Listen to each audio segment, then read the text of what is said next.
குடியார போயல டேய் அடா டேய் கொஞ்சமாவது அறிவு இருக்கா உனக்கு? அண்ணா உண்மையிலே நினைச்ச சாய்ச்சி பிடியல. என்னது?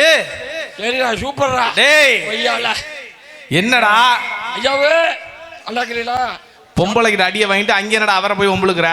யார் அடி வாங்கினது? நீந்தான் பொம்பளைக்கே நான் அடி வாங்கினேன். ஆமாடா அப்படி குடிச்சு போட்டு பாதி ஜாமத்துக்கு இப்படி கட்டின கொண்டாடிய போட்டு அடிக்கிற கொஞ்சமாவது. எனக்கு பொம்பளை வாடையே பிடிக்காது. என்னது? நான் எப்படி அடி வாங்குவேன்? அப்புறம் இப்போ எதுக்கு இப்போ இந்த பிள்ளைய போட்டு இப்போ எதுக்கு அடிச்சா? அந்த பிள்ளை அடிச்சோன்னா இங்கே ஓடிட்டு எதுக்கு?